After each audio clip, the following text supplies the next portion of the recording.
It's exciting. Joe McClain, first time, the Restoring Christian Culture podcast. Good to be here. Praise be to God. We're very happy to have you. I will start our audiences for those of you that watch Joe a lot. You'll notice that at times people have told me there's a resemblance. I don't know if I should be pleased or I think it sad. depends is my answer, because it depends on who I'm meeting and whether or not you owe them money as to how excited I am about that resemblance. But hey, if you look good, you look good. What can you do about that, right? Everybody loves the beard. Yeah. So I was actually in Rome going to a traditional Latin Mass on Sunday. Oh, wow. I came out of Mass and they were selling Athanasius Schneider's Credo book outside. Yeah. And we were there for another conference. And as I came out and I was buying the book, somebody came up to me, "Are you Joe McClain?" And I'm like, "I'm in Rome. This makes no sense at all." Amazing. I said, "No." I said, "I know him. We don't know each other real well, but so it was nice." And then we got a chance to see each other when we were over in Rome. And then we've just had you out with Michael Hitchborn. Jesse Romero was on video with us for a little conference last night. Yeah, it was wonderful. Praise be to God. Yeah, we were very, very happy. I think, unfortunately, we were talking about challenging situations in the church, which we run into a little bit. But, you know, as we continue to fight the good fight to restore that Christian culture, which is what our podcast is all about, I think it was an important conversation. Yeah, it is. You know, I think a lot of times, and one of the things I focused on in my talk was just why do I do what I do? And what I do gets me in trouble a lot. You know, it's not always, loved or welcomed by a lot of people. It can be very hard, even for my wife. It's been a very tough row to hoe, so to speak, because it's just not fun to talk about the negativity in the church. You know, it really comes with some serious downsides, the criticisms, like, people think that you hate the Pope or you hate the church or whatever because you criticize these people or what their actions or whatever. And the reality is, it's because there is a severe injustice being, foisted upon society that it demands a public response. And I've been saying now for a very long time, the loudest voice, the first person in line to call a spade, to say no more of this, needs to come from a Catholic.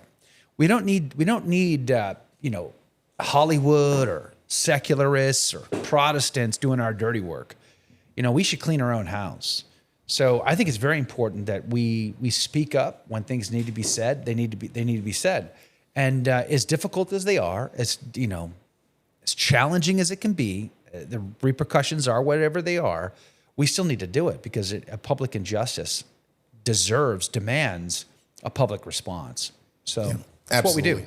Yep. Well, and God bless you for doing it. We need more people that are stepping up to speak the truth, especially when it's truth to power.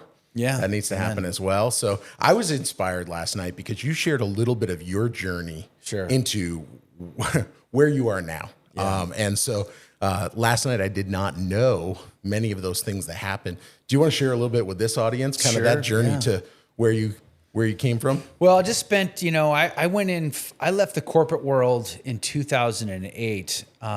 I became Catholic in 99 to get married to my wife, and I was in Catholic in name only. I had a mystical encounter that saved my marriage in 2002. I gave my heart to the church in 2003 after reading the early church fathers and discovering, obscure Catholic apologists like Scott Hahn and Patrick Madrid and all those folk, reading their books and all that. So I gave my heart to the church, and then it became a sort of a discernment. All right, what do I do for you, Lord? What is my role? How do I serve? Now, Romans 12, you take an inventory of your aptitudes, and I'm like, my aptitudes, let's see here. I've got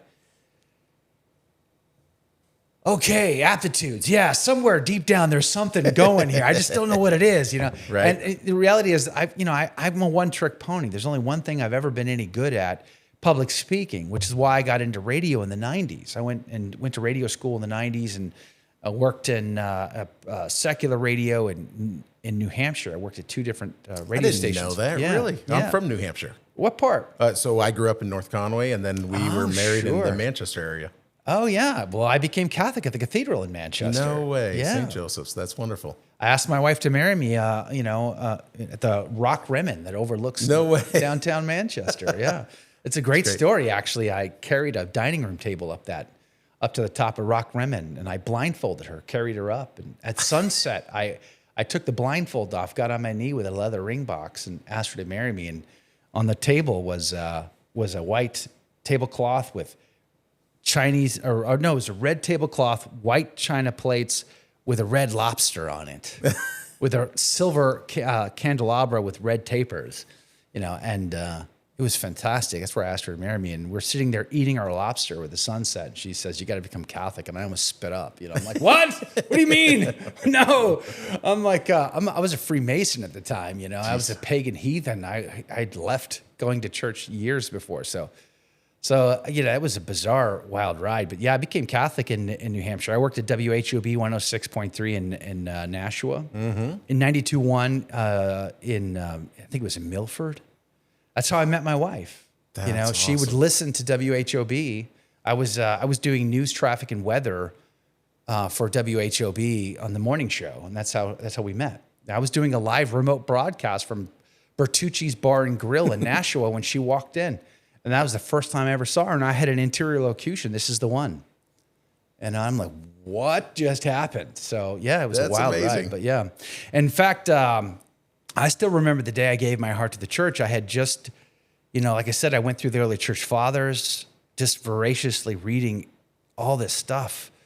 Ignatius of Antioch and Shepherd of Hermes, Clement of Rome, and Justin the Martyr, and just all this stuff. Tertullian, Origen, just Eusebius, just reading all this stuff and just realizing how Catholic the church was from its first days. The Didache is an amazing document, just so amazing. Talked about baptism, that any amount of water, so long as it was done in the Trinitarian formula. It could be poured as long as it was done in the Trinitarian formula.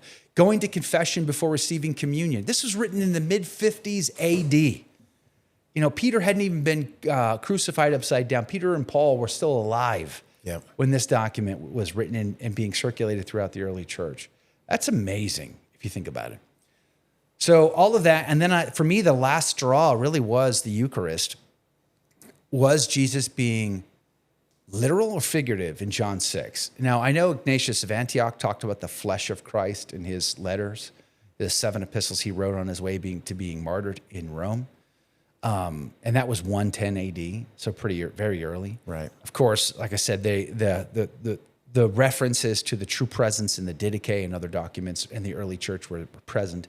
So I could see what the early church witness was, but because I had been raised in the Protestant Church of Christ, I need the Bible to also speak to me. So I did what every Bible-believing Christian would do. I looked up every word in John 6 in the original Greek. Something you probably do every day. I'm sure, yeah, that's you probably exactly whip it out and you get your Koine Greek version and you go at it, right? Yes, that's very typical, not very impressive thing that I'm teasing, of course. Like all I did was Google, I like a translator, and I looked at the Koine Greek and it turns out at the end of that exhaustive study that my English translation would have been just fine. I don't know why I needed to translate that, but I reinvented the wheel when I did that. But nonetheless, of course, you get to words that when you dive deeper on them, like sarx, the Greek word for sarx was a hunk of flesh. This is, my flesh is true food. That Greek word is sarx. You can have this image in your mind when you look up this Greek word that it's like a butcher holding up a chunk of meat that's just dripping in blood. Yeah. Like that's the image. It's very literal. It's not figurative at all. Mm-hmm. And then of course, trogon, to chew, to gnaw, to tear. This very, very literal action that you must do with this sarx, with this flesh. And then, but Jesus says, but the flesh is of no avail. Okay, dummy, but he doesn't say his flesh is of no avail. The flesh in the sense of the world is of no avail. And he clearly distinguishes his flesh from the world. And he demands that we eat his flesh and we drink his blood. And then, of course, St. Peter gets it because he's like, this is really hard, Lord. Oh, my. Right. Where else are we going to go? You alone have the words of life. So clearly Peter understood the implications of this. So when I kind of got through that was the point. I'm like, okay, I still struggle with this whole Pope thing, and I still struggle with Our Lady and the intercessory of saints and angels, but I believe, Lord, help my unbelief. So I gave my heart to the church. I was fully on board with the team. And he was slowly working on all this other stuff with me. But that was the time when I'm like, okay, what is my role in all of this? How do I live this Catholic life? What can I do to give back?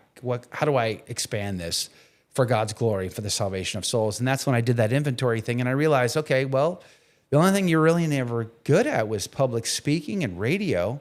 Yeah. And this was 2003. Okay. And so I was struggling to figure out how to do that. There was no Catholic radio. There was only Protestant radio in New Hampshire. 91.1, I think is the Protestant radio station there. Yeah. And I'd been listening to it every day. I mean, in fact, you know what got me hooked onto the early church fathers was listening to that radio station. The early church fathers came to me because of Alistair Begg, who is a Calvinist, anti-Catholic Scotsman who lives and has a big church community in Ohio. And I was listening to him on that station one day, and it was him that convinced me to go digging, because he said it was Constantine that corrupted the church and brought in all these Catholic pagan ideas. And the light bulb went off in my head, and I'm like, oh, all I got to do is go back in time. Surely there must be something the early Christians left behind that gives us a clue on how they saw the church, the Bible, worship. They had to have some opinion, something. I should be able to find something on that. And so I went looking, and I found a website called earlychristianwritings.com. And it was a Protestant website. It's still available today. You can go look at it today. It's a Protestant website. They list all these documents based on what they think is the average agreement of their chronology, like when they were written, where they were written, who wrote it, what it's about. And then they give you translations. You can read them. And that's what I did. I just started going down the list. The Didache, Ignatius of Antioch, Shepherd of Hermes, Clement of Rome, all this stuff. I just started reading them one after the other. But I said, listen, I'm going to stop. Okay. When I get to about, late 200s, maybe 300 tops, I got to stop, because that's when Constantine shows up and corrupts everything. So definitely we'll avoid that. We'll stay well clear of it, so I can't be tainted by evil Catholic corruption. But you don't got to go very far. Like I said, the Didache, Ignatius of Antioch, talks about the flesh of Christ. He's the one who gives us the use of the word Catholic in his letter to the Samaritans.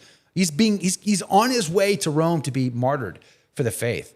And he says, where the bishop is, like Christ, there is the Cath Halal church, the conjunction of two Greek words. And it's the way he uses it it's not just universal. A lot of people say, it means universal. Nah, it does, but it's way more than that.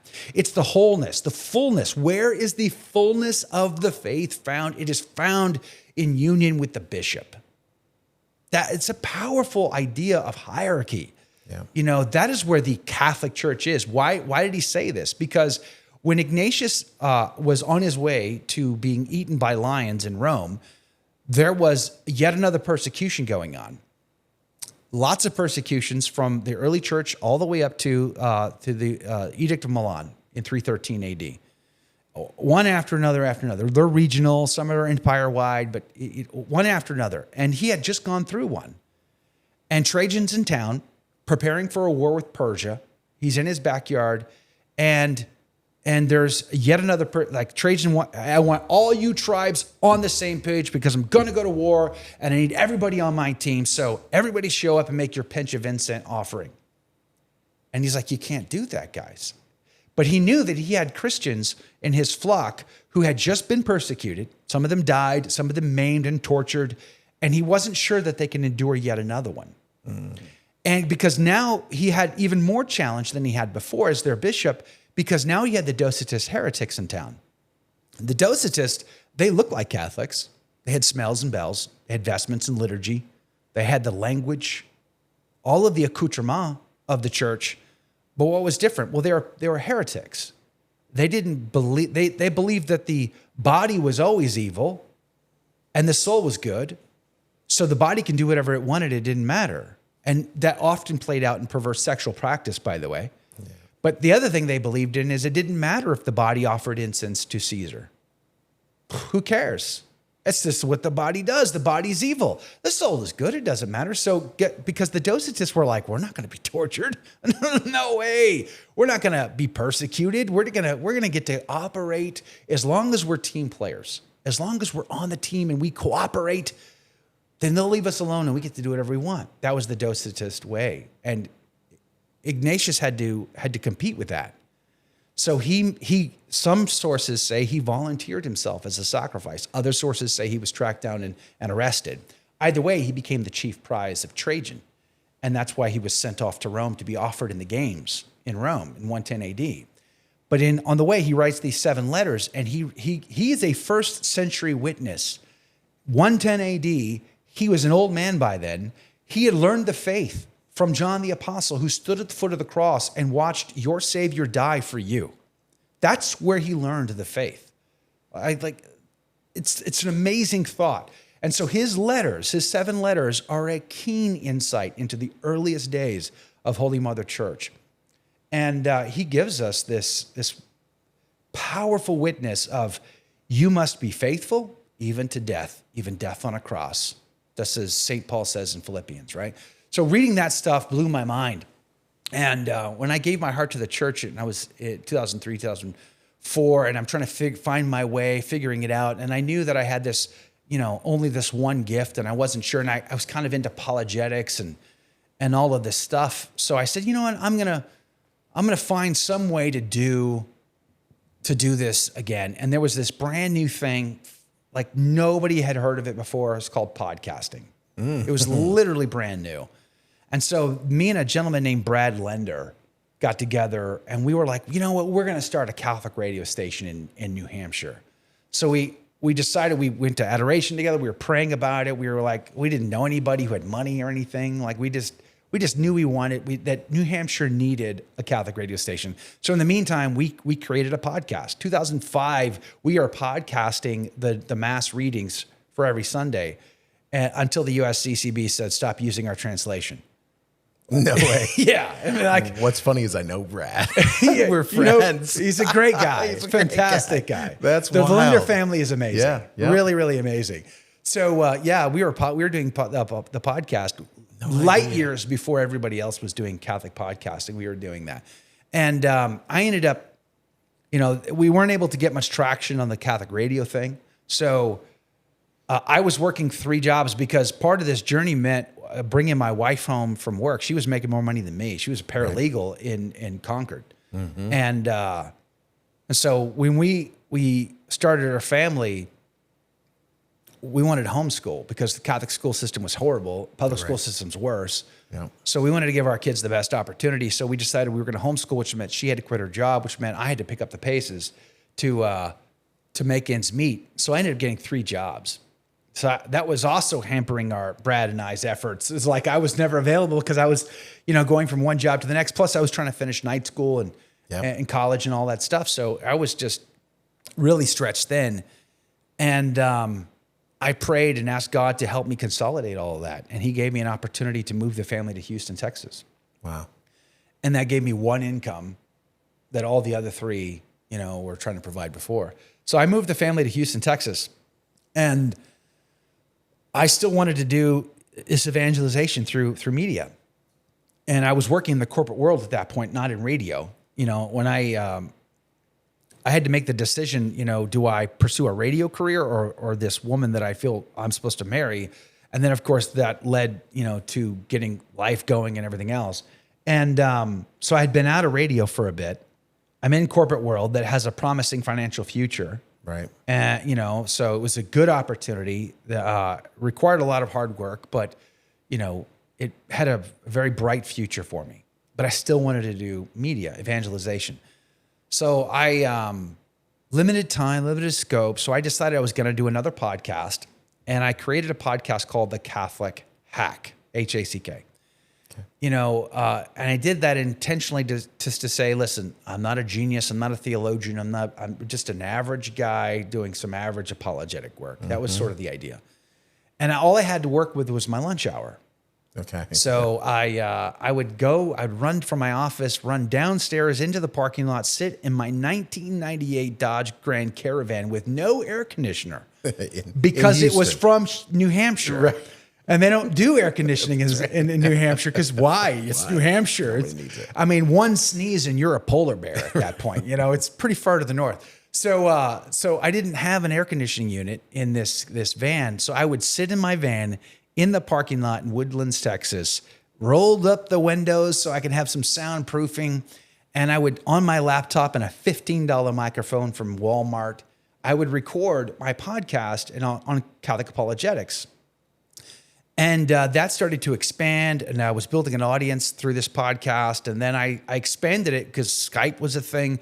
I'd start booking interviews, like with Scott Hahn or with Pat Madrid or Jeff Cavins or Tim Staples, all these apologist guys. Right. And what I would do is I would run to my van as fast as I could. I'd drive to a hotel in the Woodlands and sit in the parking lot and hack their Wi-Fi so I could get on my Skype on a call to record, and then at night I would edit and upload, at nighttime. And I did this for a long time, but I would be just drenched in sweat from sitting in this hot car with no AC, it was just terrible. And then it was weird because people were taking some of my content and repurposing it. I had, like what's the satellite channel in New York, the Catholic channel? I think it's called the Catholic channel. Oh yeah, it's on Sirius Satellite or whatever. So I think it's part of the Archdiocese.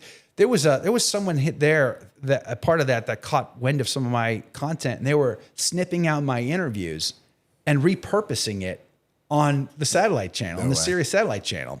And then I had a lady, she was from the Bronx. I think she ended up moving to Florida. And she contacted me and she's like, I send programming to a ton of stations all throughout Latin America and some places in America. Can we use your content? I'm like, yeah, of course, have at it. And I ended up creating another podcast called Behold the Man that was on a radio format clock. Because radio and podcasting they're not the same animal. They are different animals. Mm-hmm. The clock is different. The pace is different. A lot of things different between radio and podcasting. So I made a very specific show that was radio focused called Behold the Man. And by this time, I'm working full time in Catholic Apostolate. I had left my cushy, bright future in the corporate world to go work full time for a 501c3 Catholic evangelization organization. In fact, when I put in my resignation, they were like, well, is there anything we can do to convince you to stay? I'm like, unfortunately, no. They go, we can't even give you a raise. I'm like, I'm taking a pay cut and I'm losing all my health benefits.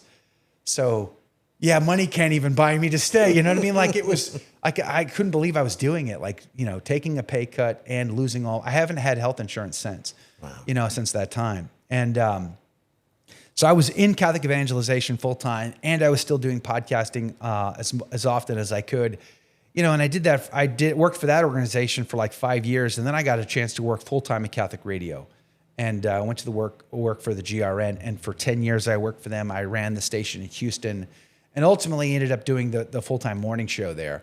But I played nice. I played the middle ground. I was focused on Catholic apologetics. It's interesting because, like, as a Protestant kid, I lived in Germany. And, as a teenager, my dad and I toured across, Europe or whatever. And of course, we're Protestants, heathens really. And we would visit, like tourists, we'd go into churches. Right. Always a Catholic church. Like, you don't go into a Protestant church in Europe. Like, why did you do that? Like, right. Like maybe they do that in England because of the Anglican thing, maybe. Right. But like, you go to Catholic churches in Austria and Italy and places like that because they're beautiful, right? They're grand, they're beautiful, they're big, they're amazing, filled with artwork that just blows your mind. That's why you go there, whether you're Catholic or not. You just go because you appreciate all of this beauty. And I remember going to some of those churches as a kid, as a teenager or whatever. But when I became Catholic in '99, in the cathedral in Manchester, New Hampshire, I never questioned why there was green carpet. Right. I never bothered to ask, hey, by the way, where are the icons? Like any statues? Anyone? Anywhere? Anywhere? Anyone? Bueller? Like, because they had renovated the cathedral there. They definitely did. But by the grace of God, they have restored it. It's gorgeous. Yeah, yes. it's really beautiful now. Hats off. Yeah. Hats off to the bishop in New Hampshire for allowing that to happen. It's really beautiful now. Yeah. But it wasn't when I became Catholic, and I never even questioned it. Never questioned it. I never questioned, like, you get into apologetics and where's that in the Bible? That was like my focus. Like, why do we call our priest father when Matthew 23 says, call no man father or whatever, right? I was always focused on that stuff. I didn't question anything about the grandeur and beauty of the Catholic patrimony that had been squashed post-Vatican II. Right. I never touched it with a 10-foot pole. I never asked myself, why did the Mass get dumbed down to the point where it's hard to tell between that and Protestant worship in some instances, right? Like, I never bothered to ask those questions. I don't know why it never crossed my mind.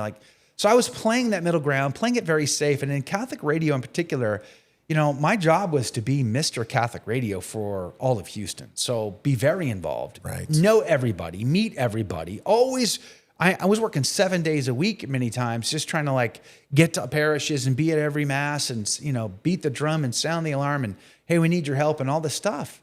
And then you hang out with everyone in town.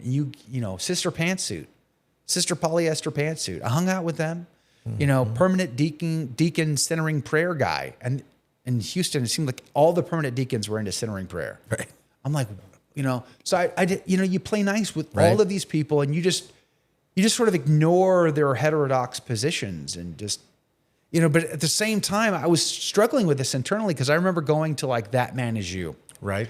And when it was brand new, I went into that program at our parish, St. Anthony of Padua in the Woodlands at the time. We're no longer there, but at the time we were there. And I went through this program, and we'd watch the video, and Steve Bowman would give a lesson, and it was always very good. I always liked it. But then we get into the small groups and we talk, and it'd be like I'd be the only one in the room defending the Catholic position. And I'd look over at the moderator, and he would just be like a lump on a log, letting them spout heterodox ideas. And I'm like, someone's got to say something. Dude, come on, you can't let this guy think it's okay.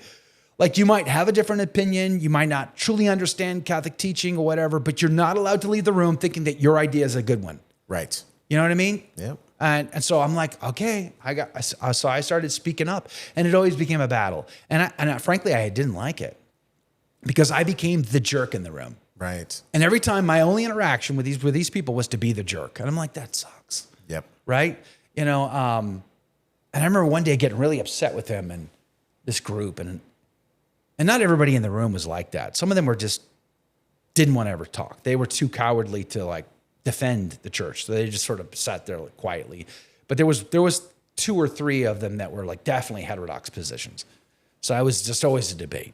I remember one day I was so fed up with them. I got up and I said, I'm leaving. I'm going to go talk to the Baptist. They're way better to talk to than any of you people. At least they're sincere in their belief and not opposed to what they believe. You hate what we believe. And then I just walked out the room. I was just so angry. But that was the war in my own heart. But professionally, I wasn't allowed to really talk about that. I wasn't really allowed to sort of have those outward public, hey, I'm sick and tired of this, we can have no more of it moments like that. Yep. And you had to play nice with everybody. And for me, the real game changer was 2018, was the Theodore McCarrick story. Okay. Because as you go through this and you hear the stories of people saying, Joe, what do you think about this story or that story of this scandal or that scandal? And you're like, hey man, I'm not here to fix those problems. I'm just, leave me alone. I don't want to deal with that. I'm just going to play the middle ground. And you just keep your head down. And then the Theodore McCarrick thing comes up, and it's like, it becomes obvious. Everyone knew that he was a bad guy. Yeah. Bishop Lopes said that. Got in trouble. He did not like the fact that what he said in that homily got leaked. He was hoping that would be private. But Okay, well, I'm sorry I got leaked, but the truth is the truth. You admitted out loud what everybody else knows, and that was everyone knew he was a predator, but he was still allowed to rise to the top. And Benedict XVI sidelined him.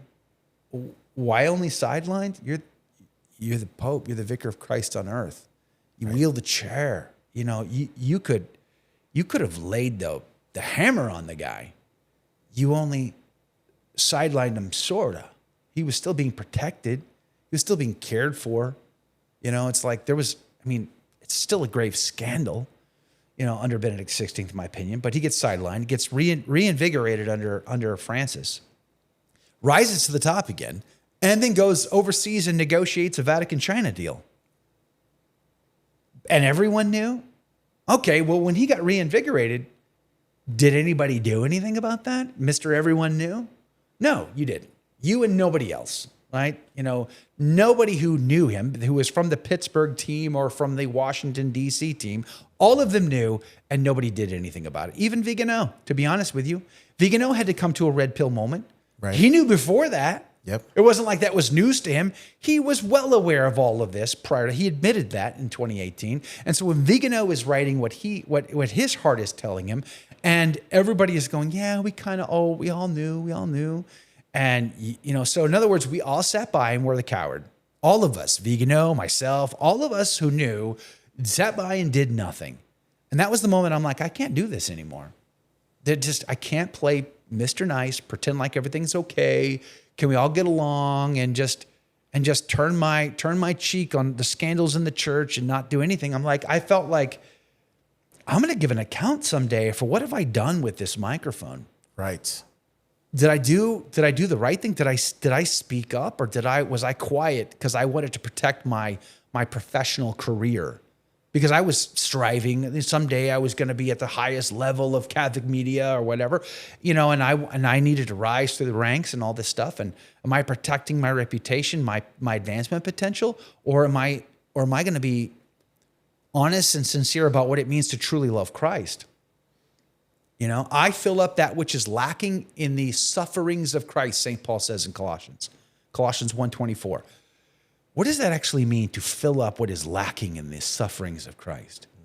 Isn't the once-for-all sacrifice of Christ on the cross perfect sacrifice? What could be lacking?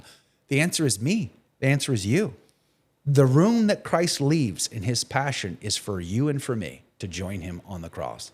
And if it was his own people who betrayed him, then we should, as his disciples, expect to be betrayed by our own people, just like our master, right? So when we do get betrayed by our own people, we are that much closer to our Savior than we were before. We have an intimate understanding of what that's like when we suffer under the weight of our own kind, right? So I just decided that, okay, I'm done. I'm going to start talking about this stuff publicly because it's unacceptable. It's a public injustice. It's a public scandal. It requires public attention. Yeah. So I began to do that when and wherever I could, and that began to cause lots of problems as far as people complaining because they didn't like the scandalous conversation. They wanted things to be nice, smooth, and fuzzy, go along to get along.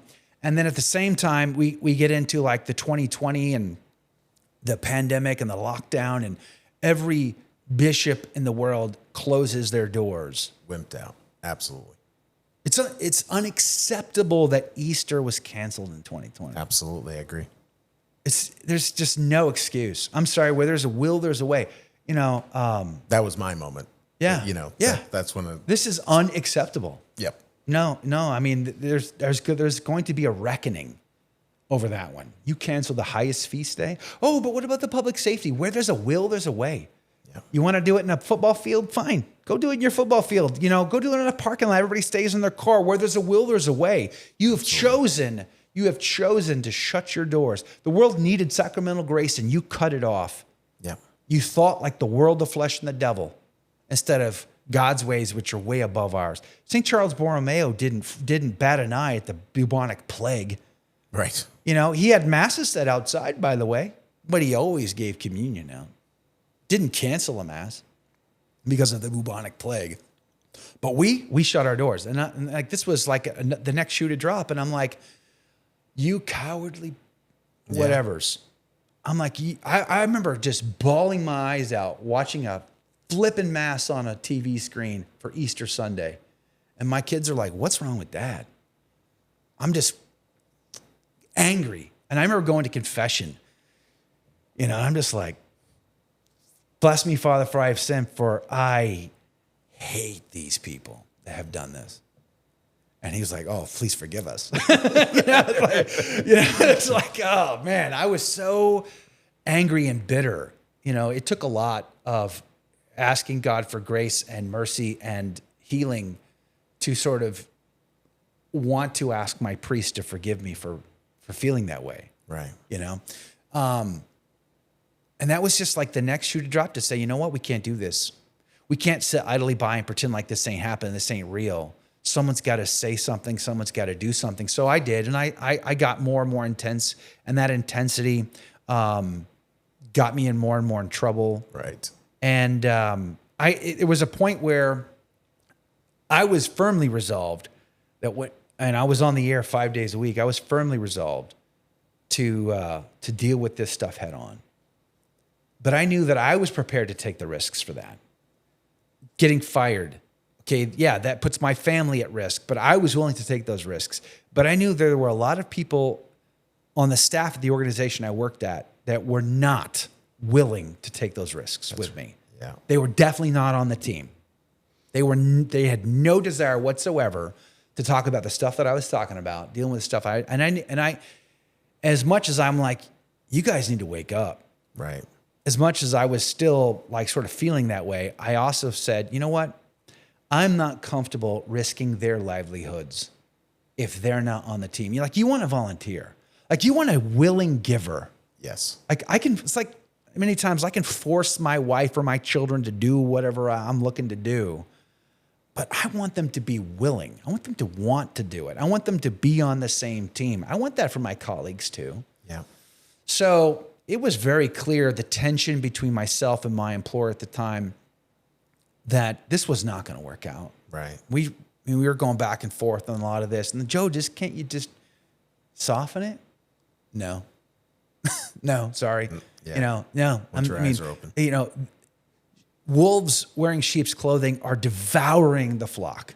And we're going to pretend like that's somehow softened? We're going to soften that? No. Call it what it is. The devil does not deserve softening. His minions don't deserve to have things softened. They deserve to be called out for what they really are. And we shouldn't be soft on that. And so anyway, I ended up leaving that organization. I ended up going to work for the Station on the Cross Catholic Media Network. And brave organization run by Jim and Joanne Wright, the founders, 25 years in the apostolate. They've never taken a dime from the apostolate. Blood, sweat, and tears. And it's not easy for them, because they still they get complaints about me all the time, and they have to hold the ground and find donors to help keep the doors open. And, but it's an amazing thing to be on the team with people who want to fight the good fight, to be a part of a team who wants to fight the good fight, doing what we do in Catholic media. And we are still an EWTN affiliate. And I got to say, we're like the redheaded stepchild in all of the EWTN world. Nobody's doing what we're doing, Right. I mean, there's lots of truth tellers out there. Praise be to God. We need more, not less. Mm-hmm. But in the EWTN radio world, very rare. Yeah. So it can be dicey. A lot of people don't return my phone calls anymore, and you get shunned by a lot of what used to be friends and acquaintances and professional colleagues and things like that. But it is what it is, because, like I said, I feel like I'm going to be judged based on what I've done with the apostolate and opportunity that I've been given. And it's why we do what we do, and it's really not to create the most drama possible. Although drama does build audiences, people thrive off of drama. It's really not that. The first person in line to call a spade, to do the dirty work, to air the dirty laundry in the Catholic Church needs to be a Catholic, not a Protestant, not a Hollywood type, not a secularist. It needs to be Catholics cleaning their own house. That's right. And the world needs to see that. My Protestant family needs to see that. In fact, my dad, a few years ago, maybe 3 or 4 years ago now, he called me one day and he's like, Joe, your Pope, he says some crazy things. And I leaned into it and I said, Dad, you have no idea how bad this guy really is. What? Really? Oh, yeah. And I started to share with him some of the scandals in Holy Mother Church. And I did so for a very specific reason. It wasn't to just share gossip or any of that stuff. It was to demonstrate that we are fully aware of what's going down. And we are talking about it. We are calling it out. And we are not running. And that's the key. Well, then why are you Catholic if there's all these bad people are running the thing? Because it's true. Right. Because it's the one Holy Catholic and Apostolic Church that Christ founded. He is a good father. He's not a bad father. He only founds one church. What do you call a father who has multiple families? Not a good word, that's for sure, right? You know, so a good father, a good husband is always going to have just one wife and one family. And it's true. And I think that works. You know, it's cognitive dissonance. You know, it's like, wow. Despite the difficulty, despite the challenge, you know, we're never going to leave Jesus because of Judas. We're never going to leave Jesus even if Peter rejects him. We're always going to remain true and faithful, and we're always going to want to call both Judas and Peter back to the faith. And unfortunately, the Judases will reject it, but the Peters will accept it. So we must try at all times. Yep. And so that's what we do. That's what the mission is. That's what we're striving for. But. And that's a beautiful story. I mean, just to walk through, because I know that there's many people that are watching right now that have had some version of that. You know, yours was 2018, mine was in 2020, and you know, you look at these things. There's people right now that are on this podcast, they're watching, and they're probably feeling that tug. They know that there's something that they have to say. Enough is enough. And there's a line in the sand. You know, take a moment and be that guy that encourages. What do you tell somebody that's, you know, they've had that moment and they have to make a decision, whether that be a job change, that be driving 2 hours to mass that's actually nobody correct, wants to do that, right? You know, whether that's be adjustments for your family, whatever it is. What do you tell them? You got to make big choices, big priorities for your life, for your family. Like you got to make decisions, especially as a dad and a husband. You know, you have to decide how are you going to lead? And you and your wife especially have to be on the same page as far as that goes. How are you going to raise your kids? You know, oh, but I want my kids to be sociable. I want my kids to get to heaven. You know, at the end of the day, this is something I've talked a lot about. I used to give parish talks a lot. Actually, spoke at many men's conferences and men's retreats. Now I don't get invited to anything. So coming speaking here was such a great honor. Praise be to God. I don't get any phone calls anymore, but that's okay. But I used to say this a lot. The reality is most Catholic families, if they're being honest, they really just want this world. That's all they really want. They want blue skies, sunshine, money in the back pocket. They want their kids to grow up and go to a good university, maybe their alma mater, who knows, get the certificate on the wall, get a great job, drive a nice car, live in a good house, decent clothes, fancy friends. That's the extent of the American dream for most Catholic families. But the only goal is to get your kids to heaven. Everything else is in service to that. Amen. You know, and so is that your priority? I think is the biggest question. If not, then you need to start to make decisions based on that, right? So we homeschool for that reason. Does that mean Catholic schools and other schools are bad? No, not necessarily. But if you've got a great school as an option for you and that makes sense for your family, then wonderful. But if you don't, and I'm going to argue most people don't have great school options. You know, does your Catholic school teach the orthodoxy of the faith, the rich tradition, history, and patrimony of the faith? Right. You know, Thomistic philosophy and theology? Or do they just embrace the world of flesh and the devil like most Catholic schools do, unfortunately, right? If you don't have great options, then you got to do what you got to do. Homeschooling has become that option for us, and we've never looked back, right? Yeah. But we had to reprioritize our family to do that. What about where you live? You know, if you're living in places like New York, highest taxes in the country, some of the most liberal politics in the country, jab up, mask up, you know, social distance, all of that stuff. You know, do you live in a place where raising your kids is way harder than if you lived in a place where it was a lot easier. Maybe you should reprioritize your life, you know, and figure that out. And honestly, this is something I talk to my teenagers about all the time. We've got 6 kids. Actually, my oldest is 27, married with 3 kids. I got 3 grandkids. And then my youngest is 9. So we've got a spread. And most of them are teenagers. But it's like part of discerning what you do next in life. Are you called to the marriage state? Okay. As a man, how are you going to provide? Do you run off to college to get your rite of passage, rack up all that debt, commit a lot of mortal sin, and potentially walk away from the faith? You got to think carefully. Also, I would say, where do you want to live? How do you want to live? Are you thinking about what environment in which, what are things that are important to me to raise a family in? What kind of environment does that look like? Does it include a parish life community that is more solid, orthodox, or traditional? So where are these communities? Do you have a map? That you've listed them all on the map. You can look, okay, I can see this one here. It's in a state that's more conservative, more marriage friendly, tax friendly.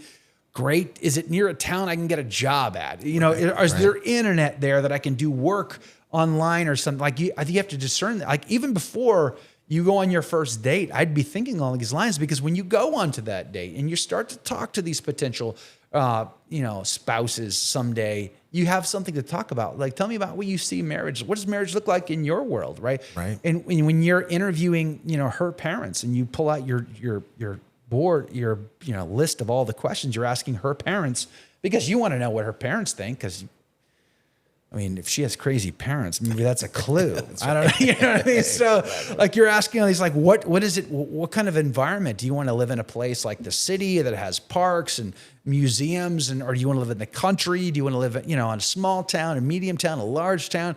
Like, what is the quality of life you're looking for? What is the parish quality of life you're looking for? Education? Like, all these are important questions. And even after marriage and after a bunch of kids, and you're just coming to the awakening, you're like, I'm bringing this up to say, you got to make tough choices, and you're going to have to prioritize your life and your work too. Does your work environment help you not just provide for your family's needs financially, but does it help you in your task of being husband, father?